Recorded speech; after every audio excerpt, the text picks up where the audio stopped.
അമേരിക്കക്കാരന്റെ Cuba. അമേരിക്കക്കാരന്റെ ശത്രുവാണ് Cuba എന്നാണ് എല്ലാവരെയും പോലെ ഞാനും വായിച്ചറിഞ്ഞിരുന്നത്. യാത്രകളാണ് ആ ചിന്തയെ മാറ്റിമറിച്ചത്.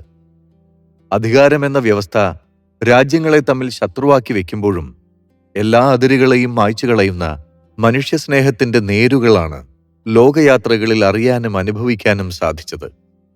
ഒരുപാട് മനുഷ്യർ അതിന് കാരണമായിട്ടുണ്ട്. അതിലൊരാളാണ് അമേരിക്കക്കാരനായ കംബർബാച്ച്. പല പ്രാവശ്യം അമേരിക്കയിൽ പോയിട്ടുണ്ടെങ്കിലും 2017 യാത്രയിലാണ് ക്യൂബൻ ബാച്ച് എന്ന് ഞാൻ വിളിക്കുന്ന കംബർബാച്ചിനെ പരിചയപ്പെടുന്നത്.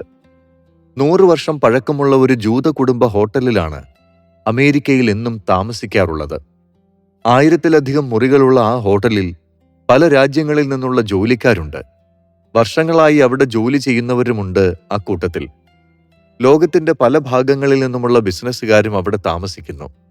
ഷെഡ്യൂൾ ചെയ്ത മീറ്റിംഗുകളെല്ലാം അടുത്ത ദിവസമായതിനാൽ മുറിയിലെത്തി ഫ്രഷായതിനു ശേഷം ഹാൻഡിക്രാഫ്റ്റുകൾ തേടി ഇറങ്ങിയതായിരുന്നു. ന്യൂയോർക്ക് സിറ്റിയിലെ അവന്യൂ 7 നടക്കുന്നതിനിടയിൽ കണ്ട ഒരു കടയിലേക്ക് കയറി. സമയം ഉച്ചകഴിഞ്ഞ് 2:30 മണി. ജോലിക്കാർ ഉച്ചഭക്ഷണം കഴിക്കുകയാണ്. റൈസും മീനും ബോൾ പോലെയാക്കി തക്കാളി സോസ് പോലെയുള്ള ഒരു സോസിൽ മുക്കി കഴിക്കുന്നു. സാധാരണ ജോലിക്കാർ ഫാസ്റ്റ് ഫുഡാണ് കഴിക്കുന്നത്. അതിൽ നിന്ന് വിഭിന്നമായി ലഞ്ച് കൊണ്ടുവന്ന് ഷെയർ ചെയ്ത് കഴിക്കുന്നത് എന്നിൽ കൗതുകമുണ്ടാക്കി. കഴിച്ചു കഴിഞ്ഞിട്ട് മതി എന്ന് ഞാൻ പറഞ്ഞുവെങ്കിലും ഭക്ഷണം കഴിക്കുന്നവരിൽ ഒരാൾ എന്റെ അടുത്ത് വന്ന് സാധനങ്ങൾ കാണിച്ചു തന്നു. ഒരു ടൂറിസ്റ്റാണെന്ന് കരുതി അയാൾ എന്നോട് സംസാരിച്ചു.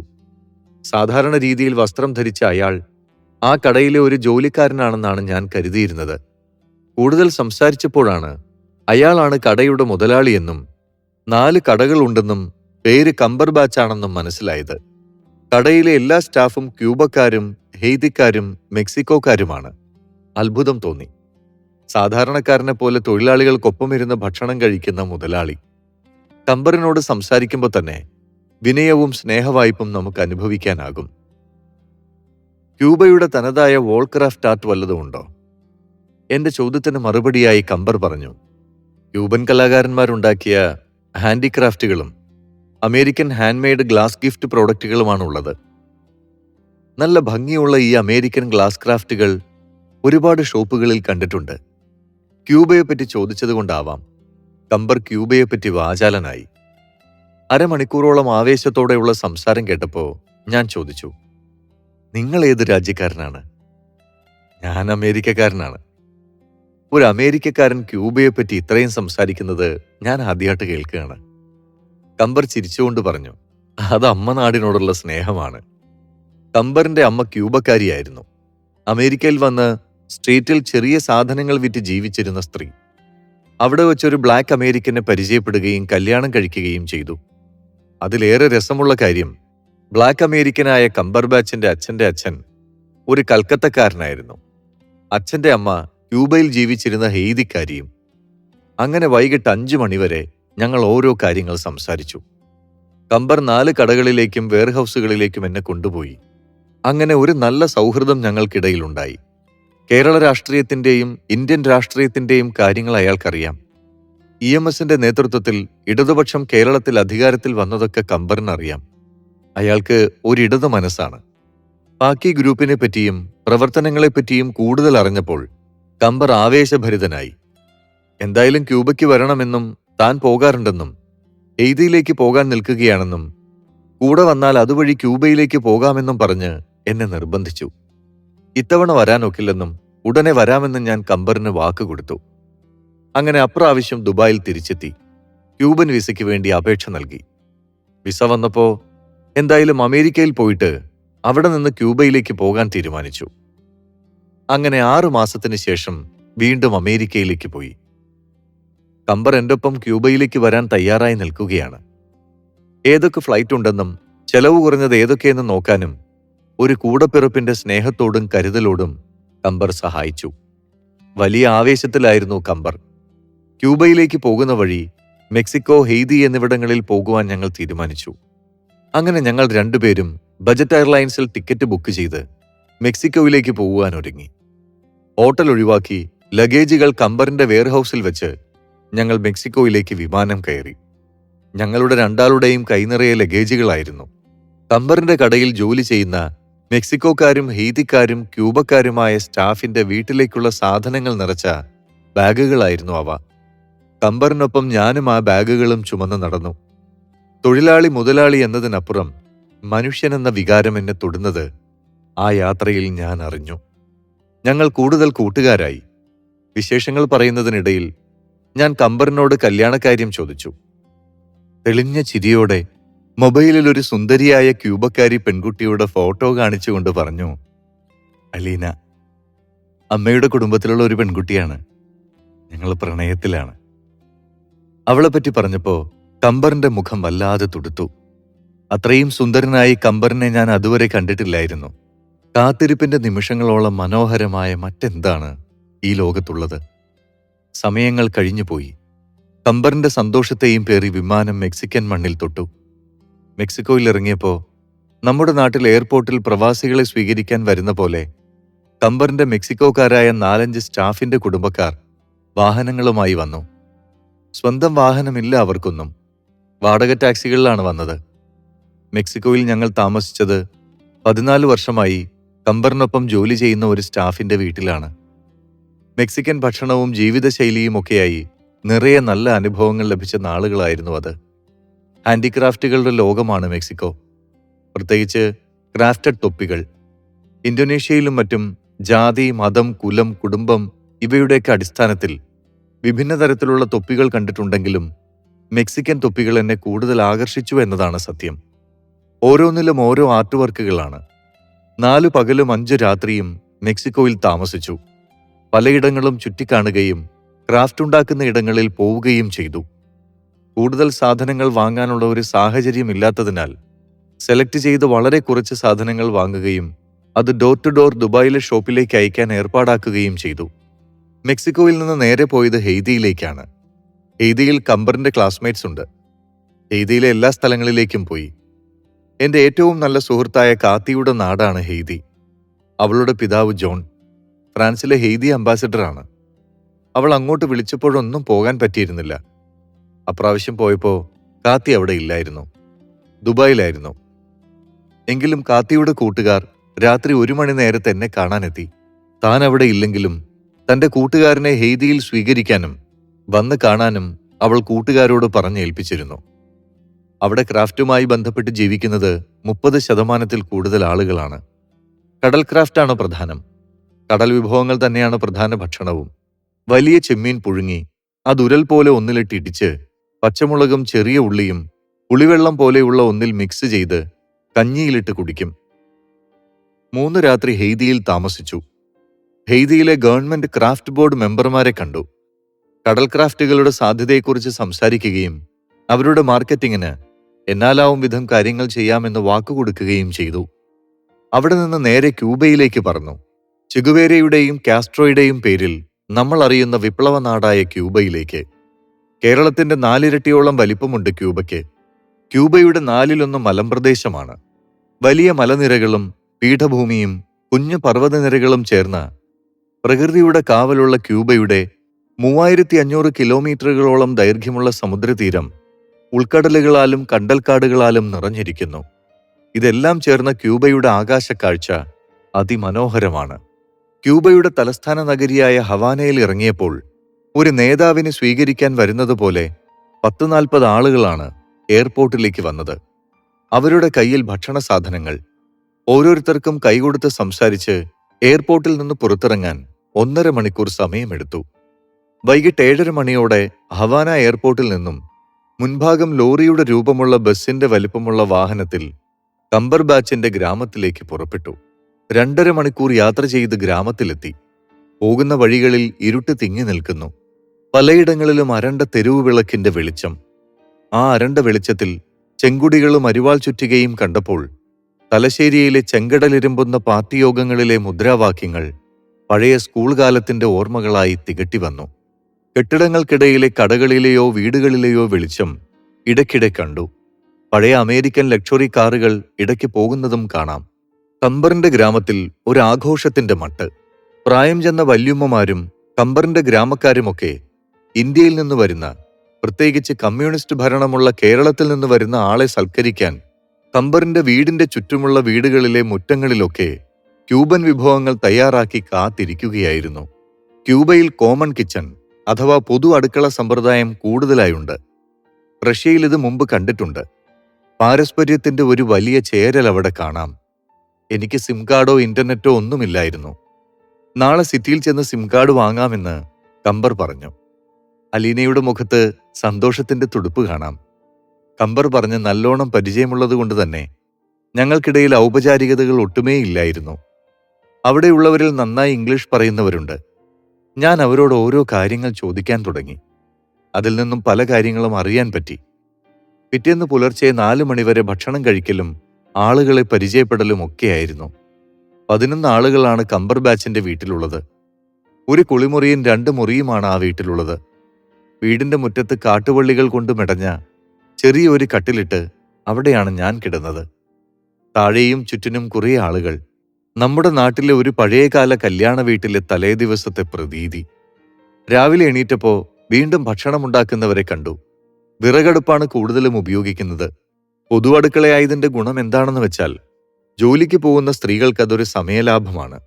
ഒരാളുടെ ഭക്ഷണം പാകമായി കഴിഞ്ഞാൽ അടുപ്പിൽ ബാക്കിയുള്ള കനലിൽ മറ്റൊരാളുടെ ചെമ്പ് കയറ്റിവെച്ച് ഭക്ഷണം പാകം ചെയ്യുന്നു. ഇങ്ങനെ പരസ്പര സ്നേഹമുണ്ടാകുന്നു. അതവരെ ചേർത്തു നിർത്തുന്നു.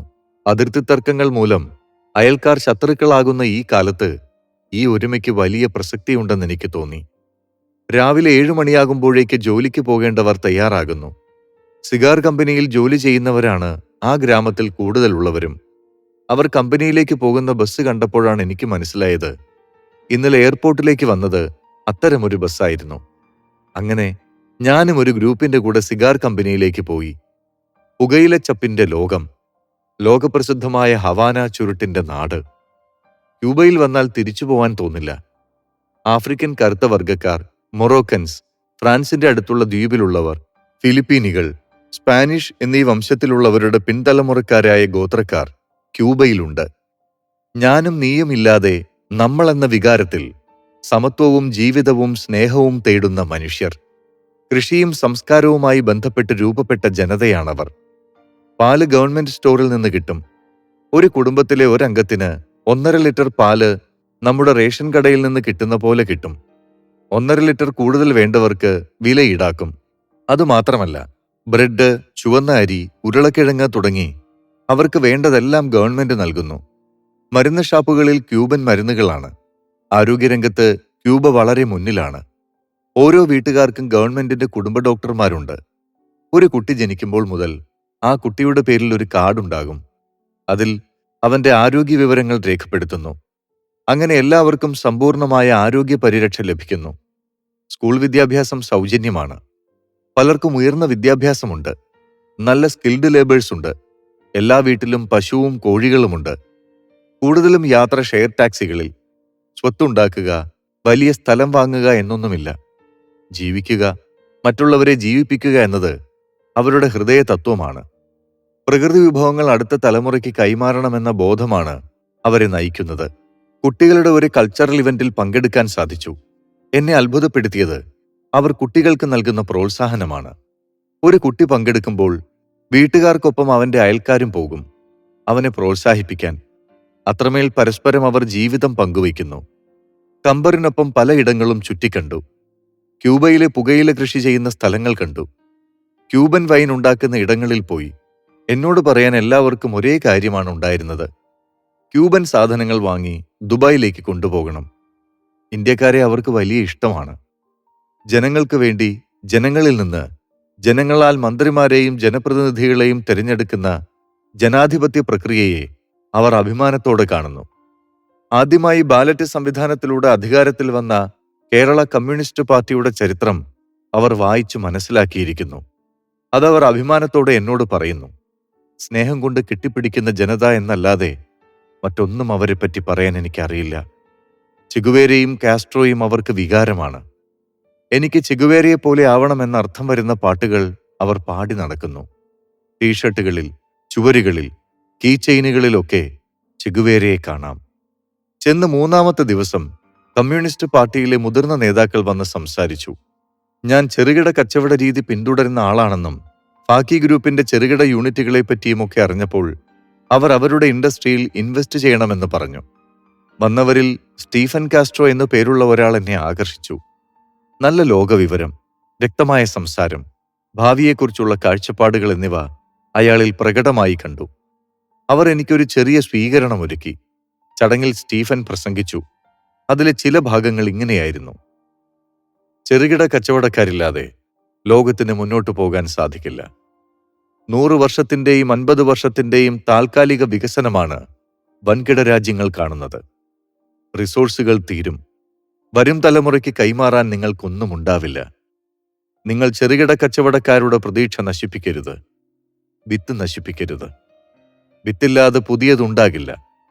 ഞങ്ങൾ വിത്തിനെ നശിപ്പിച്ചിട്ടില്ല. അന്നവർ പറഞ്ഞത് ഈ കോവിഡ് കാലത്ത് ലോകം കണ്ടു.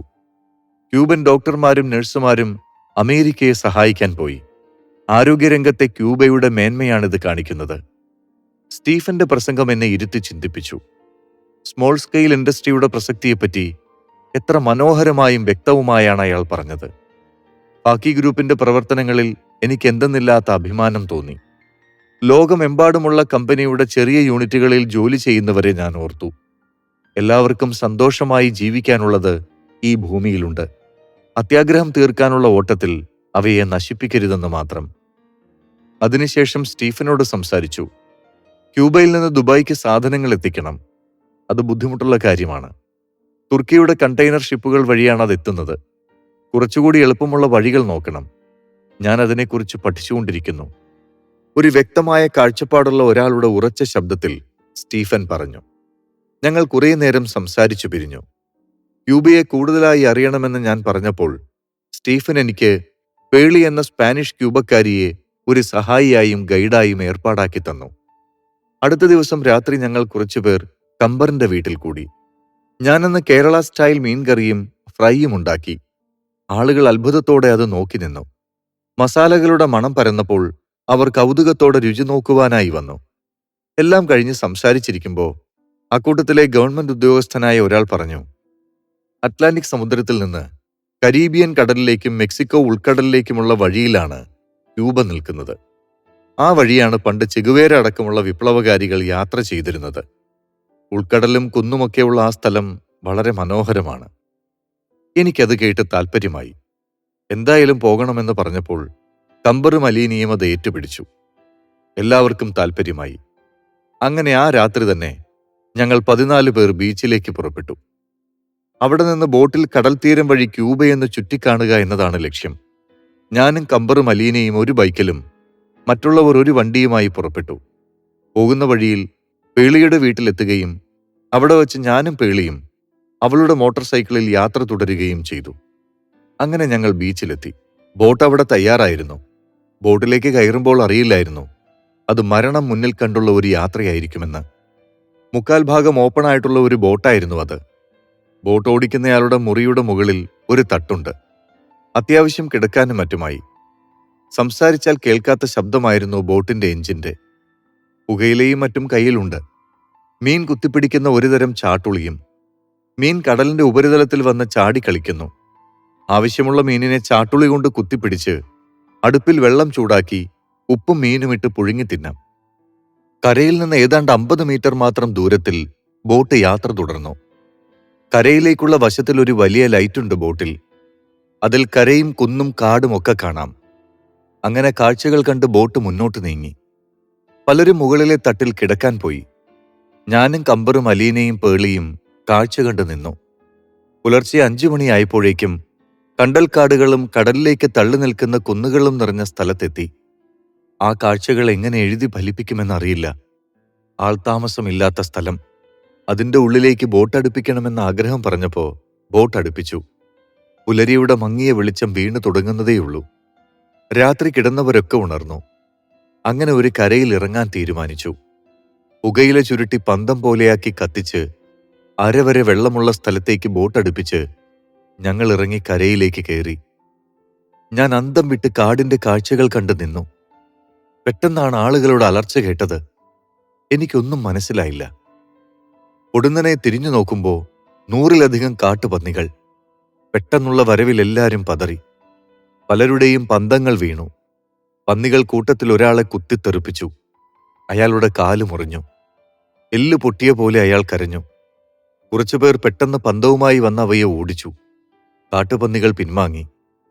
അയാളുടെ കാലിൽ ഏതൊക്കെയോ ഇലകളും പുകയിലയും ഒരു വടിക്കഷ്ണവും വെച്ച് കെട്ടി അയാളെ ബോട്ടിലേക്ക് കൊണ്ടുപോകാൻ ഒരുങ്ങി. പെട്ടെന്നാണ് പന്നികൾ വീണ്ടും വന്നത്. അത് നേരത്തെ വന്നതിലും അധികമുണ്ടായിരുന്നു. ആളുകൾ വെള്ളത്തിലേക്ക് ഓടിയിറങ്ങി. ഞാനും അലീനയും പേളിയും പേടിച്ചോടിക്കയറിയത് ഒരു കുന്നിന്റെ മുകളിലേക്കായിരുന്നു. പേളിയുടെ കാലുകൾ വേരുകൾക്കിടയിൽ കുടുങ്ങി മുറിഞ്ഞു. അവൾ നടക്കാൻ പ്രയാസപ്പെട്ട് കുന്നിൻ മുകളിൽ നിന്നു. ഞങ്ങൾ തിരിഞ്ഞു നോക്കുമ്പോൾ ആളുകളെ ഒന്നും കാണുന്നില്ല. പെട്ടെന്ന് താഴെ നിന്ന് പന്നികൾ ഞങ്ങൾക്കെതിരെ തിരിയുന്നു. പക്ഷേ പേളിക്ക് ഓടാനാകുന്നില്ല. ഞാൻ അവളെ തോളിലെടുത്ത് എങ്ങനെയോ കുന്നിറങ്ങി. പാറക്കെട്ടുകളിലൂടെ കയറിയിറങ്ങി കടലിലെത്തി. ഞങ്ങളുടെ കണ്ണുകളിൽ പേടി നിറഞ്ഞു. ഞങ്ങൾ പരസ്പരം ആശ്വസിപ്പിക്കാനും ധൈര്യം പകരുവാനും ശ്രമിക്കുന്നുണ്ടെങ്കിലും പേടിയും പകപ്പും കാരണം ഒന്നും പറ്റാതെയായി. നെഞ്ചിടിപ്പൊന്ന് താണപ്പോൾ ബോട്ടിന്റെ ശബ്ദം കേൾക്കാൻ കാതോർത്തു. മലയിടുക്കുകളിൽ വന്ന് തൊടുന്ന കടലിന്റെ ശബ്ദമല്ലാതെ മറ്റൊന്നും കേൾക്കാൻ പറ്റുന്നില്ല. വിശപ്പ് തുടങ്ങി. ഉറക്കിന്റെ ക്ഷീണം, ഓടുമ്പോൾ മുറിഞ്ഞതിന്റെ പുകച്ചിൽ, എല്ലാം ചേർന്ന് എന്തു ചെയ്യണമെന്നറിയാത്ത അവസ്ഥയിൽ നെഞ്ചോളം വെള്ളത്തിൽ ഉച്ചവരെ നിന്നു. കരയിലേക്ക് കയറിയാൽ ഇനിയും പന്നിക്കൂട്ടങ്ങൾ ആക്രമിക്കുമോ എന്ന പേടി ഞങ്ങളെ വല്ലാതെ കീഴ്പ്പെടുത്തിയിരുന്നു. പെട്ടെന്നാണ് ബോട്ടിന്റെ ശബ്ദം അടുത്തു വരുന്നത് കേട്ടത്. ഞങ്ങൾ ഉറക്കെ ശബ്ദമുണ്ടാക്കി. ബോട്ട് അടുത്തേക്ക് വന്നു. ഞങ്ങളെ അവർ ബോട്ടിലേക്ക് വലിച്ചു കയറ്റി. കമ്പർ ഞങ്ങളെ കെട്ടിപ്പിടിച്ച് കരഞ്ഞു. അവർ ഞങ്ങളെക്കാൾ പേടിച്ചു പോയിരുന്നു. ഞങ്ങളെ അന്വേഷിച്ചവർ ഓരോ ഇടുക്കിലും കയറിയിറങ്ങി തിരയുകയായിരുന്നു. കമ്പറിന്റെ വീട്ടിലേക്ക് തിരിച്ചെത്തി മുറിവുകളിൽ ക്യൂബൻ മരുന്ന് പുരട്ടി. ക്ഷീണം കൊണ്ട് അന്ന് മുഴുവൻ ഉറങ്ങി. ഒരു ഉൾക്കിടിലത്തോടെ അല്ലാതെ എനിക്കിന്നും ആ ദിവസം ഓർക്കാൻ സാധിക്കില്ല. പിറ്റേ ദിവസം ഹാൻഡ് ക്രാഫ്റ്റുകൾ തേടിയിറങ്ങി. വലിയ പനകളുടെ നാടാണ് ക്യൂബ. അതിൽ നിന്നവർ പലതും ഉണ്ടാക്കുന്നു. കുരുവിൽ നിന്ന് എണ്ണ, ഓല കൊണ്ട് ഹാൻഡിക്രാഫ്റ്റുകൾ, തടി കൊണ്ട് ഫർണിച്ചറുകൾ. മാത്രമല്ല, ട്രീറ്റ് ചെയ്ത് പനയുടെ തടി പ്ലൈവുഡ് ഷീറ്റ് പോലെ ഷീറ്റുകളുമാക്കുന്നു. ദുബായിലേക്ക് അത് എത്തിച്ചു കൊടുക്കാമെന്ന് അവർക്ക് വാക്കുകൊടുത്തു. ഇന്റീരിയർ വർക്കും മറ്റും ചെയ്യുന്നവർക്ക് ഷീറ്റ് സപ്ലൈ ചെയ്യാൻ കമ്പനികൾക്ക് അവരെ കണക്ട് ചെയ്തു കൊടുത്തു. അതവർക്ക് വലിയ സന്തോഷമായി. 3 മന്ത്രിമാരെ കാണാൻ സാധിച്ചു.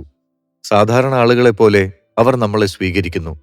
അധികാരത്തിന്റെ ഒരു കനവുമില്ലാതെ അവർ ജനങ്ങളോട് ഇടപെടുന്നു. ഹാൻഡിക്രാഫ്റ്റിനെയും ചെറുകിട വ്യവസായത്തെയും ഇത്രയും കൂടുതൽ അറിയാൻ സഹായിച്ച മറ്റൊരു രാജ്യം ക്യൂബയോളം വേറെയില്ല. ചെറുകിട വ്യവസായം അവർക്ക് ജീവിത രീതി തന്നെയാണ്. സ്റ്റീഫൻ കാസ്ട്രോ പറഞ്ഞതുപോലെ അവർ വിത്ത് കാക്കുന്നു, പ്രകൃതിയെ അടുത്ത തലമുറയിലേക്ക് കൈമാറുന്നു. എല്ലാവരും സന്തോഷത്തോടെ ജീവിക്കുന്ന ലോകം സ്വപ്നം കാണുന്നു. ഫാക്കി ഗ്രൂപ്പിന്റെ ലക്ഷ്യവും പ്രവർത്തനവും ഈ വഴിക്ക് തന്നെയെന്ന് തിരിച്ചറിയുമ്പോൾ ഞാൻ ഏറെ സന്തോഷവാനാണ്. ഒരുപാട് അപകടങ്ങളിൽ ചെന്ന് കയറിയിട്ടുണ്ടെങ്കിലും യാത്രകൾ എനിക്കേറെ പ്രിയമുള്ളവയാണ്. കാരണം എന്നെ ഞാനാക്കിയത് ഈ യാത്രകൾ തന്നെയാണ്.